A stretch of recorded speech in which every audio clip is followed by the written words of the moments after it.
Inosby bat un record historique sur TikTok. Le chanteur congolais Inosby vient d'atteindre un nouveau sommet sur TikTok en dépassant les 4 millions d'abonnés.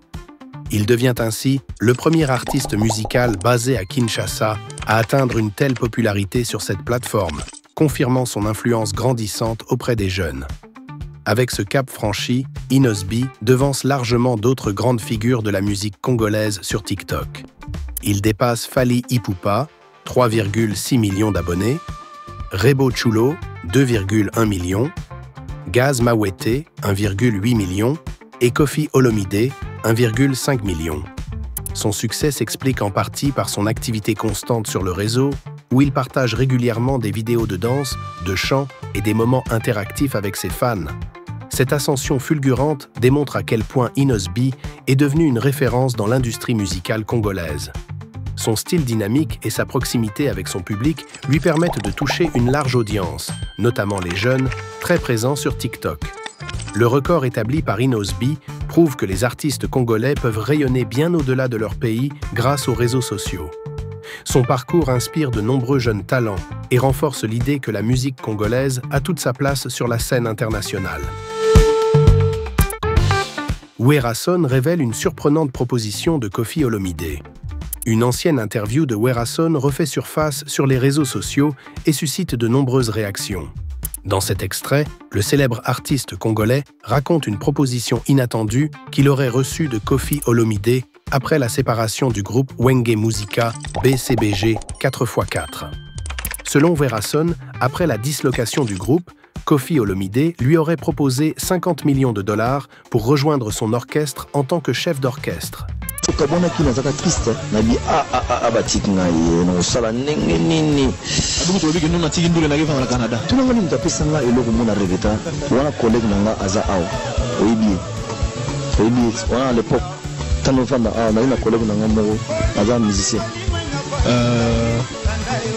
Koffi Olomide. Merci. Ouais, quartier latin. De la forêt. Ah oui, non, tout le monde en père. Werason, na jogo mawa. Na reposo 50 millions de dollars to côté le poste na chef d'orchestre. Tali bon. Tali on a ici là. Par exemple, oui, on doit le bon on dit. Et puis na bi que cassette au Roya Kisasa. Pardon. Donc, Koffi Olomide sur le bi, je 50 millions ngoyo. Quand on a quartier latin, aux chef d'orchestre. Les camo na lobango na kimité.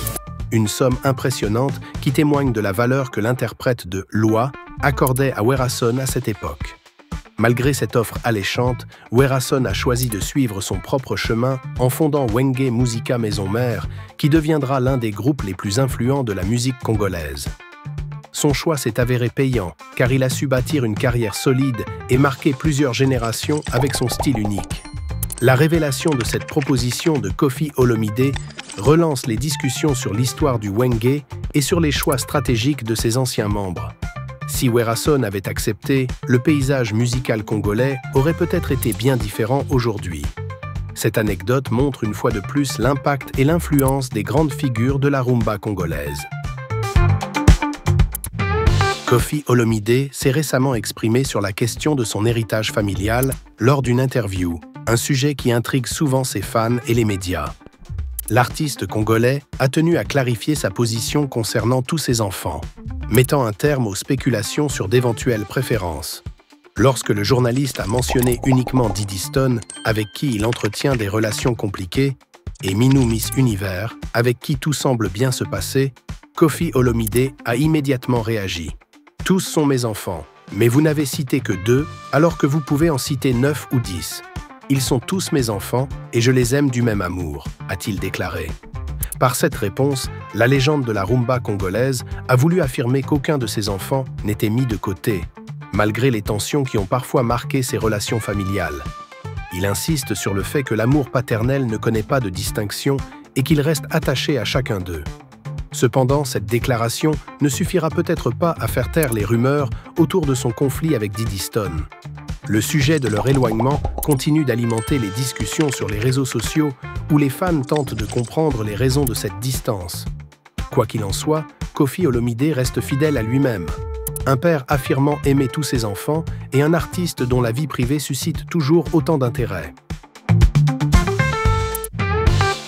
Le concert grandiose de Werason à l'Arena Grand Paris continue de faire parler. Parmi les nombreuses réactions, celle de Félix Wazekwa a particulièrement retenu l'attention. L'artiste a tenu à féliciter son confrère pour sa performance remarquable, témoignant ainsi de son respect pour son parcours et son influence. Dans une déclaration récente, Félix Wazekwa a reconnu l'empreinte laissée par Werason sur la musique congolaise. « Je félicite beaucoup Werason, il a vraiment démontré qu'il est le roi de la forêt et il continue de nous contrôler, nous ses animaux », a-t-il affirmé avec humour. Cette métaphore, en lien avec le surnom bien connu de Werason, souligne son autorité incontestable dans le monde musical congolais. Ce message de félicitations montre aussi une certaine unité entre les artistes de la scène congolaise, malgré les rivalités du passé. Il rappelle que la musique est avant tout un moyen de rassembler et d'inspirer les générations. Le concert de Werason à l'Arena Grand Paris restera ainsi un événement marquant, non seulement pour ses fans, mais aussi pour ses pairs, qui reconnaissent son impact et sa longévité dans l'industrie musicale. Océane Mpiana a été inhumé à Paris dans une grande émotion. Ce mercredi 3 avril restera gravé dans la mémoire de la famille Piana. Océane, la fille du chanteur Jubé Piana, a été enterrée à Paris en présence de ses proches et de sa famille.